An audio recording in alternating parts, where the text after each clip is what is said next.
नमस्कार दोस्तों, मैं देवेश शुक्ला आप सभी का स्वागत करता हूं आपके अपने यूट्यूब चैनल पर। मेरे प्यारे दोस्त, आज हम चर्चा करने वाले हैं एमए सेकेंड सेमेस्टर के समाजशास्त्र के पेपर नंबर 1 के ऊपर। ठीक है, किसके ऊपर चर्चा करने वाले हैं? तो एमए सेकेंड सेमेस्टर समाजशास्त्र के पेपर नंबर 1 के ऊपर चर्चा करने वाले हैं। बात करते हैं, पेपर नंबर 1 का नाम है आपके प्रगतिशील समाजशास्त्रीय सिद्धांत। क्या है प्रगतिशील समाजशास्त्रीय सिद्धांत? ये आपके पेपर नंबर 1 का नाम है। तो आप जिस किसी भी यूनिवर्सिटी से एमए कर रहे हो, अगर आपका सब्जेक्ट जो है समाजशास्त्र अर्थात सोशियोलॉजी है, तो आपको वहाँ का सिलेबस उठा के जरूर चेक कर लेना है कि क्या आपके पेपर नंबर 1 का नाम प्रगतिशील समाजशास्त्रीय सिद्धांत है या नहीं है तो अच्छी बात है, धड़ल्ले के साथ तैयारी कीजिए। अगर नहीं है तो जरूर चेक कर लीजिएगा कि पेपर नंबर 2, पेपर नंबर 3 या पेपर नंबर 4 का नाम तो नहीं है। ठीक है, इससे होगा कुछ नहीं, जब आप यहाँ से जो है एग्ज़ाम देने जाएंगे और आप सोचेंगे कि सर ने जो है पेपर नंबर 1 की तैयारी बहुत अच्छे से करवा रखी है, अभी जो क्वेश्चन आप पेपर आएगा उसको चीर देंगे, फाड़ देंगे। चीरने फाड़ने का मतलब ये नहीं कि उसको छोटे छोटे टुकड़ों में बना के उड़ा देंगे एग्जामिनेशन हॉल में, मीन्स बहुत अच्छे से उनका हम जवाब देंगे। ठीक है, लेकिन जैसे ही आप एग्जामिनेशन हॉल में जाते हैं और आप वहाँ पर दिए हुए प्रश्नों को पढ़ते हैं, ठीक है,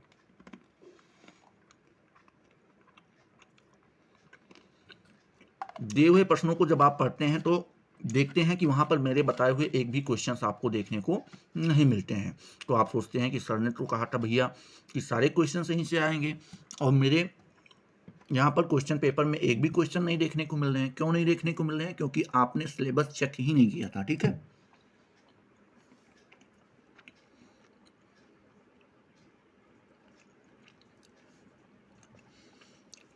अब आपने सिलेबस को चेक नहीं किया तो आपके पेपर नंबर 1 का नाम वहाँ पर प्रगतिशील समाजशास्त्रीय सिद्धांत था ही नहीं।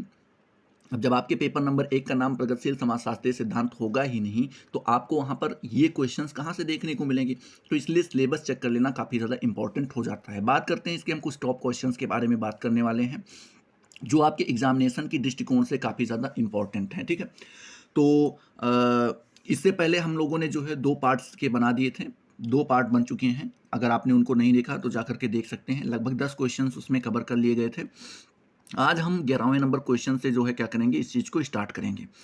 11वें नंबर क्वेश्चन के बारे में चर्चा करेंगे और जितना हो सकता है वहाँ तक कवर करने का प्रयास करेंगे। ठीक है, चलिए देखते हैं 11 नंबर क्वेश्चन आपसे क्या पूछ रहा है। 11 नंबर प्रश्न आपसे पूछ रहा है, मिड तथा ब्लूमर का प्रतीकात्मक अंतःक्रियावाद क्या है? आपको यहाँ पर बताना है। मिड तथा ब्लूमर का जो प्रतीकात्मक अंतःक्रियावाद एक सिद्धांत आया था, उसके बारे में आपको यहाँ पर बताना है। तो आप लिखेंगे, हर्बर्ट मिड ने अपने प्रतीकात्मक अंतःक्रियावाद के सिद्धांत का प्रतिपादन स्व स्व अंतःक्रिया, स्व विकास और प्रतीकात्मक अर्थ 4 अवधारणाओं के आधार पर किया है। ठीक है, क्या प्रतीकात्मक अर्थ 4 अवधारणाओं के आधार पर किया है? कौन कौन सा किया है यहाँ पर इन लोगों ने बता ही दिया। पहला बताया उन्होंने क्या, हर्बर्ट मिड का स्व, जिसे हम सेल्फ बोलते हैं। ठीक है, उसके बाद बोलते हैं स्व अंतःक्रिया, जिसे हम क्या बोलते हैं, सेल्फ इंटरेक्शन बोलते हैं। ठीक है, उसके बाद तीसरा बताते हैं स्व का विकास। स्व का विकास means development of the self. और चौथा बताते हैं प्रतीकात्मक अर्थ, मतलब सिंबलिक मीनिंग। ये जो है आपका क्या है, ये आपके यहाँ पर 4 जो है आधार बताए गए हैं, जो ऊपर यहाँ पर आपके बता ही दिए गए थे। यहीं पे बता दिया गया था क्या था, प्रतिपादन किस पे किया है, स्व पर किया है, स्व अंतःक्रिया पर, स्व का विकास एवं प्रतीकात्मक अर्थ। ये 4 प्रकार जो है यहाँ पर बताए गए थे। आगे आप लिखेंगे कि प्रतीकात्मक अंतःक्रियावाद दृष्टि अथवा परंपरा के प्रवर्तक हर्बर्ट ब्लूमर ने अमेरिका के शिकागो विश्वविद्यालय से शिक्षा ग्रहण करके जॉर्ज हर्बर्ट मिड के मरने के बाद 1930 के दशक के प्रारंभिक वर्षों में मिड की कक्षाओं में अध्यापन कार्य किया था। ठीक है, ये फिर से समझिएगा क्या बोल रहे हैं कि जो प्रतीकात्मक अंतःक्रियावाद दृष्टिकोण है अथवा जो परंपरा के प्रवर्तक हैं, ठीक है, कौन है, जो इस परंपरा के प्रवर्तक हैं, जिसको हर्बर्ट ब्लूमर के नाम से हम लोग जानते हैं, ये अमेरिका का एक शिकागो विश्वविद्यालय है, वहाँ से इन्होंने शिक्षा ग्रहण की थी। और साथ ही साथ बताते हैं जॉर्ज हर्बर्ट मिड के मरने के बाद उन्होंने 1930 के दशक में प्रारंभिक वर्षों में उन्होंने मिड की कक्षाओं में अध्यापन कार्य भी किया था। ठीक है, आगे बताते हैं ब्लूमर मिड के योग्य शिष्य थे। ब्लूमर जो थे ये क्या थे, ये मिड के योग्य शिष्य थे, मतलब काफ़ी ज़्यादा अच्छे फेवरेट एक तरीके से कह सकते हैं, और उनको काफ़ी ज़्यादा पसंदीदा थे ये। उन्होंने डब्ल्यू डब्ल्यू स्मिथ के द्वारा संपादित पुस्तक मैन एंड सोसाइटी, ठीक है, इसके द्वारा डब्ल्यू स्मिथ के द्वारा एक पुस्तक संपादित की गई थी जिसका नाम था मैन एंड सोसाइटी में समाज मनोविज्ञान की प्रकृति की समीक्षा करते हुए प्रतीकात्मक अंतःक्रियावाद शब्द का सृजन किया तथा तभी किया और तभी से समाजशास्त्र में इस नए परिप्रेक्ष्य का जन्म हुआ। मतलब बोल रहे हैं कि जो इनकी डब्ल्यू स्मिथ की एक पुस्तक थी मैन एंड सोसाइटी में समाज मनोविज्ञान की प्रकृति की समीक्षा करते हुए, किसने, ध्यान रखिएगा किसने किया था, तो वो आपके ब्लूमर जी ने किया था, करते हुए प्रतीकात्मक अंतःक्रियावाद शब्द का क्या किया था, सृजन किया था और तभी से समाजशास्त्र में नए परिप्रेक्ष्य का जन्म हुआ। किसका हुआ, प्रतीकात्मक अंतःक्रियावाद का जन्म यहीं से माना जाता है।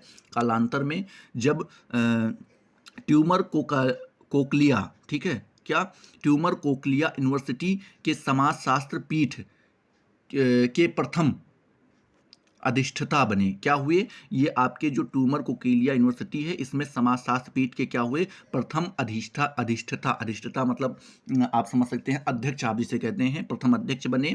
तब उन्होंने अंतःक्रियावाद समाजशास्त्रियों की कई पीढ़ियों को प्रभावित किया। तब उन्होंने क्या किया, जो अंतःक्रियावाद समाजशास्त्रीय थे उनकी कई सारी ऐसी पीढ़ियां थी जिनको उन्होंने क्या किया, प्रभावित किया। उनकी रुचि जो थी वो व्यक्तियों की अंतःक्रियाओं का अध्ययन करने में थी। किसमें थी, व्यक्तियों की जो अंतःक्रियाएं थीं उनका अध्ययन करने में उनका इंटरेस्ट ज़्यादा था। अतः उन्होंने यह विचार व्यक्त किया कि सामाजिक व्यवस्थाएं वास्तव में अमूर्तीकरण, जिनका व्यक्तियों की क्रियाओं से पृथक कोई स्वतंत्र अस्तित्व नहीं होता, जिनसे कि उनका निर्माण होता है। मीन्स यहाँ पे फिर से समझिएगा, बताते हैं कि अतः उन्होंने यह विचार व्यक्त किया, उन्होंने अपना यह विचार व्यक्त किया, हम लोगों के सामने रखा कि जो सामाजिक व्यवस्थाएं होती हैं वो वास्तव में अमूर्तीकरण मतलब उसका कोई रूप नहीं होता है, अमूर्तीकरण, जिनका व्यक्तियों की क्रियाओं से पृथक स्वतंत्र कोई अस्तित्व नहीं होता। मतलब बोल रहे हैं कि अगर व्यक्ति की क्रियाओं को हटा दिया जाए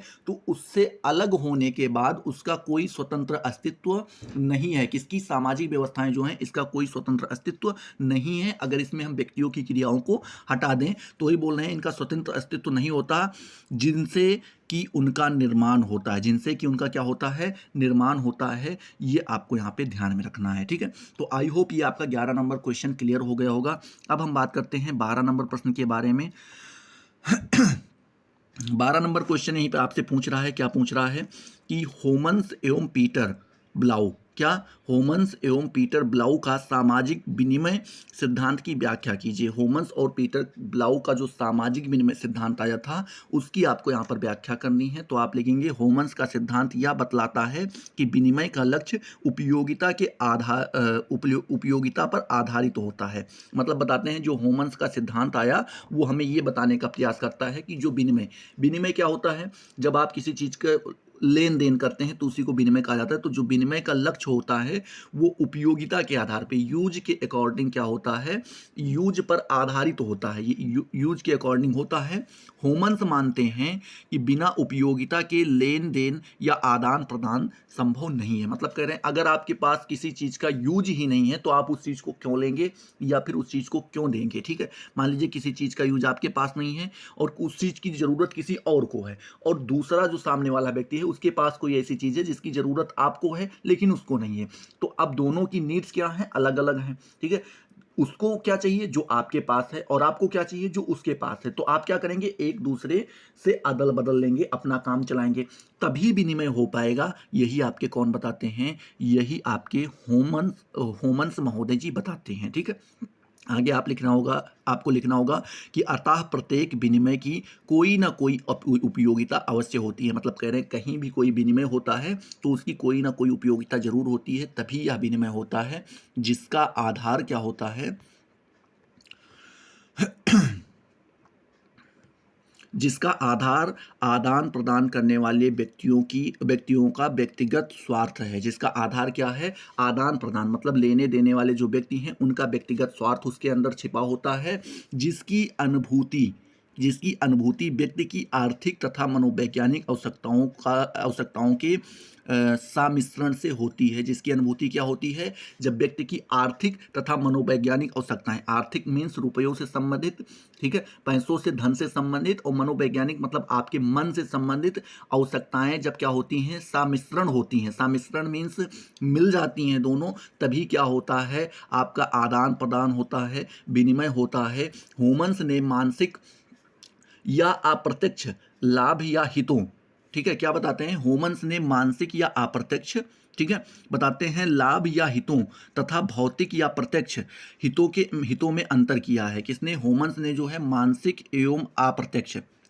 मानसिक या अप्रत्यक्ष दोनों में अंतर बताया है, लाभ या हितों में भी अंतर बताया है, और साथ ही साथ भौतिक या अप्रत्यक्ष हितों में भी अंतर किया है। ह्यूमन्स की मान्यता है कि यदि हम लागतों और लाभों से मानसिक लागतों और लाभों पर जोर देने लगेंगे तो हम यह अच्छी प्रकार समझ सकेंगे कि लोग जो कार्य कर रहे हैं और उसे वे क्यों कर रहे हैं। मतलब बोल रहे हैं कि आपके कौन बताते हैं? ह्यूमन्स जी का यह मानना है कि अगर हम क्या करें, लागतों मतलब जो पैसा लग रहा है, लागतों और लाभ के मानसिक लागतों, मतलब बोल रहे हैं कि जो लागत लग रही है और जो लाभ हो रहा है, लाभ से जो मानसिक लागतों और लाभ पर अगर हम जोर देंगे तो हम जो जोर देने लगेंगे तो हम यह अच्छी प्रकार से समझ सकेंगे कि लोग जो कार्य कर रहे हैं और उसे वे क्यों कर रहे हैं। ये सारी चीज़ें आपको वहाँ पर समझ में आने लगेंगी। उस कार्य के पीछे कर्ता का क्या लक्ष्य है, मतलब वो जो कार्य कर रहा है उसके पीछे उसका क्या टारगेट है, क्या लक्ष्य है, ये भी आपको पता चलेगा। यह मनोवैज्ञानिक दृष्टि हमें ऐसे लक्ष्य की ओर ले जाएगा जो वास्तव में भौतिक नहीं है। मतलब बोल रहे हैं यह जो मनोवैज्ञानिक दृष्टि है वो हमें ऐसे लक्ष्य की ओर लेकर के जाएगा जो वास्तव में भौतिक नहीं है। ठीक है, आगे आप लिखेंगे कॉल्विन कॉल्विन जे टाय कॉल्विन जे लाटसन, ठीक है, कॉल्विन जे लाटसन ने लिखा है, क्या लिखा है कि ह्यूमन्स व्यवहार के विनिमय सिद्धांत के मान्य प्रारंभ करता है। मतलब बोलते हैं, कौन लिखते हैं? आपके कॉल्विन जे लाटसन जी जो हैं वो क्या लिखते हैं? वो लिखते हैं कि ह्यूमन्स व्यवहार के विनिमय सिद्धांत के मान्य प्रारंभ करता है। क्या है? ह्यूमन्स जो हैं वो व्यवहार का जो विनिमय सिद्धांत है उसके मान्य मीन्स आप कह सकते हैं कि मेन कह सकते हैं, या आप बोल सकते हैं जो नहीं, एथिकल नहीं कहेंगे, हाँ एथिकल भी वर्ड यूज कर सकते हैं अंग्रेजी में अगर आप यूज करना चाहें, या लीगल कह सकते हैं। लीगल प्रारंभकर्ता कौन है आपके? ये आपके ह्यूमन्स जी हैं। ठीक है, चलिए आगे आप लिखेंगे पीटर ब्लाउ ने सबसे पहली बार विनिमय सिद्धांत की रूपरेखा अपनी पुस्तक exchange and power in social life में रखी है। मतलब exchange and power in social life 1964 में एक बुक आई थी। किसकी आई थी? पीटर ब्लाउ की आई थी। उसमें ही आपको सबसे पहली बार विनिमय सिद्धांत की रूपरेखा देखने को मिलती हैं। उनके सिद्धांत के कई क्षेत्र हैं, उनके सिद्धांत के क्या हैं? कई सारे क्षेत्र हैं, फिर भी सार रूप में वे यही कहना चाहते हैं कि विनिमय के साथ शक्ति की अवधारणा बराबर होती है। मतलब बोलते हैं वो, फिर उनके मतलब सार के देखें तो कई सारे क्षेत्र हैं, कई सार रूप में वे यही कहना चाहते हैं, मीन्स बताते हैं सार रूप में अगर आप देखें, मतलब निचोड़ अगर आप जानना चाहें तो वो केवल यही कहना चाहते हैं कि जो विनिमय है इसके साथ शक्ति की अवधारणा बराबर होती है। जो शक्ति की अवधारणा होती है क्या होती है? बराबर होती है। ह्यूमन्स ने विनिमय सिद्धांत को जहां रखा है वहां आगे बढ़ने का काम पीटर ब्लाउ ने किया है। मतलब बोलते हैं ह्यूमन्स ने विनिमय के सिद्धांत को जहां पर छोड़ा था वहां से आगे बढ़ाने का काम किसने किया है? पीटर ब्लाउ जी ने किया है। ठीक है, तो ये आपको यहाँ पे ध्यान में रखना है। चलिए बात करते हैं 13 नंबर प्रश्न के बारे में। तो 13 नंबर प्रश्न आपसे पूछ रहा है, क्या पूछ रहा है? प्रकारवाद के बारे में पूछ रहा है। ऐसे प्रकारवाद लिख करके छोड़ देंगे, आपको इसका जवाब देना रहेगा। तो आप लिखेंगे कि रॉबर्ट मार्टन ने प्रकारवाद की अवधारणा को एक नवीन दिशा दी है। किसने दी है? रॉबर्ट मार्टन ने जो है उन्होंने प्रकारवाद की जो अवधारणा थी उसको एक नई दिशा दी है। मार्टन से पूर्व सभी विचारक प्रकार को एक ऐसी क्रियाशीलता के रूप में परिभाषित करते आए हैं जो सामाजिक व्यवस्था के बने रहने में योग्य देते हैं। मतलब बोलते हैं कि मार्टन से पहले अगर देखें तो जितने भी विचारक हुए हैं सभी लोगों ने प्रकार्य को एक ऐसी क्रियाशीलता के रूप में बताया है, परिभाषित किया है, जो सामाजिक व्यवस्था के बने रहने में क्या होती है, योग देते हैं। मतलब सामाजिक व्यवस्था को बनाए रहें उसमें जो सहायता देते हैं उसी को प्रकार्यवाद बताया है। प्रोफेसर रॉबर्ट मार्टन के अनुसार देखें तो उन्होंने बताया है प्रकार्य के गोचर परिणाम हैं। प्रकार्य के क्या हैं? गोचर परिणाम हैं जो किसी सामाजिक प्रणाली के अनुकूलन करते हैं। क्या करते हैं? जो किसी सामाजिक प्रणाली में अनुकूलन करते हैं। किंतु सभी प्रकार के प्रकार्यों को प्रकार्य हो सकते हैं। मतलब बोल रहे हैं बात करें तो किंतु सभी प्रकार के, मतलब जितने भी प्रकार के हो सकते हैं कि सभी प्रकार के प्रकार्य हो सकते हैं जो सामाजिक प्रणाली के अनुकूलन के लिए अवरोध पैदा करेंगे। जो सामाजिक प्रणाली जो होती है उसके अनुकूलन मीन्स उसके अकॉर्डिंग होने के लिए क्या करेंगे? अवरोध, मतलब बाधाएं पैदा करेंगे। इस प्रकार के योगदान को मार्टन ने अकार्य कहा है। इस प्रकार के जो योगदान होते हैं इसको मार्टन ने किस नाम से पुकारा है? इसको अकार्य के नाम से पुकारा है। मार्टन के अनुसार बात करें तो उन्होंने लिखा है कि प्रकार शब्द का उपयोग अनेक अर्थों में किया जाता है। मतलब जो आपके मार्टन महोदय हैं ये बताते हैं कि जो प्रकार शब्द का आप यूज करते हैं इसको आप कई अर्थों में कर सकते हैं, किंतु मार्टन ने प्रकार के केवल दो आधारभूत अर्थों को स्वीकार किया है। और मार्टन जी ने माना है कि कह तो कई सारे अर्थ बता सकते हैं लेकिन दो इसके मेन अर्थ हैं जो मैं आपको यहाँ पर बता रहा हूँ। पहला अर्थ उन्होंने बताया है कि एक स्वायवी व्यवस्था, एक स्वायवीय व्यवस्था के रूप में प्रकार्य, ये पहला अर्थ बताया है। और दूसरा बताते हैं कि स्वायवीय व्यवस्था के अंतर्गत परिणामों के रूप में प्रकार्य। ये जो है दो प्रकार आपके यहाँ पर बताए गए हैं, दो अर्थ बताए गए हैं किसके? प्रकार्य के। ठीक है, तो इस प्रकार से आप यहाँ पे ध्यान दे दीजिएगा। 14 नंबर प्रश्न यहीं पे आपसे पूछ रहा है कि ज्ञान का समाजशास्त्र क्या है, आपको यहाँ पर बताना है। तो आप मेरे प्यारे दोस्त लिखेंगे कि ज्ञान का समाजशास्त्र की उन नवीन शाखाओं में है जो विकास तथा उनकी अभिव्यक्ति के विभिन्न रूपों से संबंधित हैं। मतलब बोल रहे हैं ज्ञान का जो समाजशास्त्र है वो समाजशास्त्र की उन नवीन, मतलब नवीन मीन्स नई शाखाओं में है जो विकास तथा उनकी अभिव्यक्ति के विभिन्न रूपों से संबंधित है। जो क्या है? विकास और उनकी जो अभिव्यक्ति है उनके विभिन्न रूपों से क्या है? संबंधित है। सिद्धांततः ज्ञान का समाजशास्त्र ज्ञान तथा अस्तित्व के पारस्परिक संबंधों की विवेचना करता है।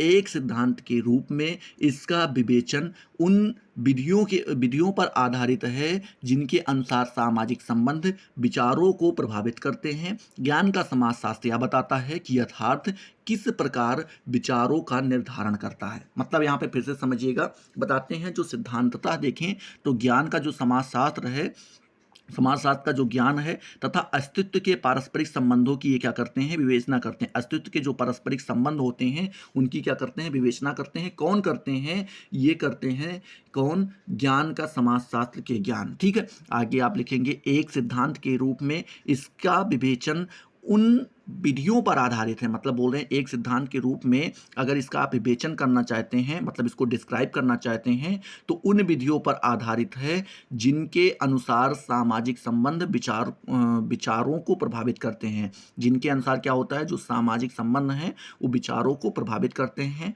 हमारी जो सोच होती है, जो हमारे डिसीजंस होते हैं उनको क्या करते हैं? प्रभावित करते हैं। ज्ञान का समाजशास्त्र यह बताता है कि यथार्थ किस प्रकार विचारों का निर्धारण करता है। मतलब बोल रहे जो ज्ञान का समाजशास्त्र है ये हमें यह बताने की कोशिश करता है कि जो यथार्थ मीन्स जो सत्य है वो किस प्रकार विचारों का निर्धारण करता है। विचारों का निर्धारण किस प्रकार से करता है यही बताने का प्रयास करता है। कौन करता है? ज्ञान का समाजशास्त्र। ठीक है, चलिए आगे आप लिखेंगे समाजशास्त्र समाज का विज्ञान है। समाजशास्त्र क्या है? ये समाज का विज्ञान है, परंतु इसका अध्ययन मात्र इसी के द्वारा संभव नहीं है। मतलब बोल रहे हैं अगर इसका हम अध्ययन करना चाहें तो केवल इसी के द्वारा संभव नहीं है, इसीलिए इसकी कई शाखा का विकास हुआ है। इसीलिए क्या हुए? इसकी कई सारी शाखाएं बनी हैं उनका जिनका विकास हुआ है।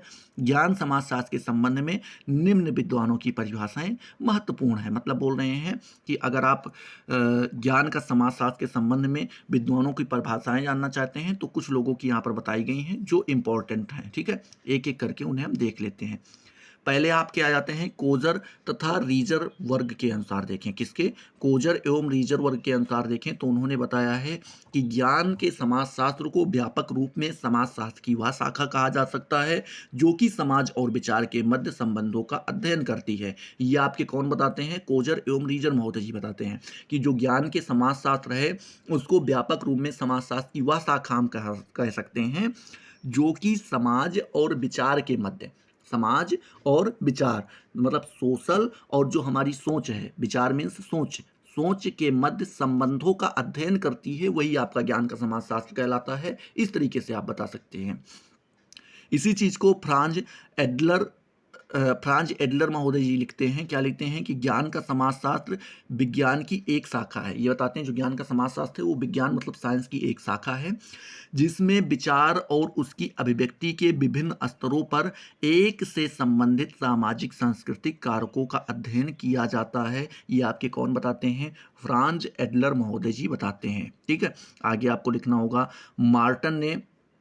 मार्टन ने ज्ञान के समाजशास्त्र की परिभाषा देते हुए लिखा है, इसका मुख्यतः संबंध ज्ञान तथा समाज तथा संस्कृति के अंत अस्तित्वीय कारकों के संबंध से है। ठीक है, इस तरीके से आप बता दीजिएगा। और इसी चीज को स्पोर्ट महोदय जी ने लिखते हुए कहा है। स्पोर्ट महोदय के अनुसार देखें तो उन्होंने बताया है कि ज्ञान का समाजशास्त्र उस विधि से संबंधित है जिसमें विचारों की प्रणालियां चाहे वे ज्ञानात्मक हो या मूल्यात्मक हो या दोनों हों सामाजिक तथ्यों से निर्धारित होती हैं। ये आप लिख देंगे। स्पोर्ट महोदय के अनुसार उपयुक्त परिभाषाओं से स्पष्ट है कि ज्ञान का समाजशास्त्र समाज तथा विचारों के पारस्परिक संबंधों की क्या करता है, व्याख्या करता है। यही बता के आप क्वेश्चन को समाप्त कर दीजिएगा। आपके 14 के 14 क्वेश्चन यहाँ पे कवर कर लिए गए हैं। आई होप ये सारे क्वेश्चन आपको समझ में आ गए होंगे। अगर समझ में आए हैं तो फटाफट वीडियो को लाइक करो, अपने दोस्तों के साथ शेयर करो। अभी तक अगर आपने चैनल को सब्सक्राइब नहीं किया तो सब्सक्राइब करके बेल वाले आइकन को जरूर प्रेस कर दो, जिससे आपको सारी नोटिफिकेशन मिलती रहें और आप उनसे लगातार लाभान्वित होते रहें। तो चलिए अगले वीडियो में मिलते हैं नए जोश नए टॉपिक के साथ। तब तक के लिए जय हिंद, जय भारत।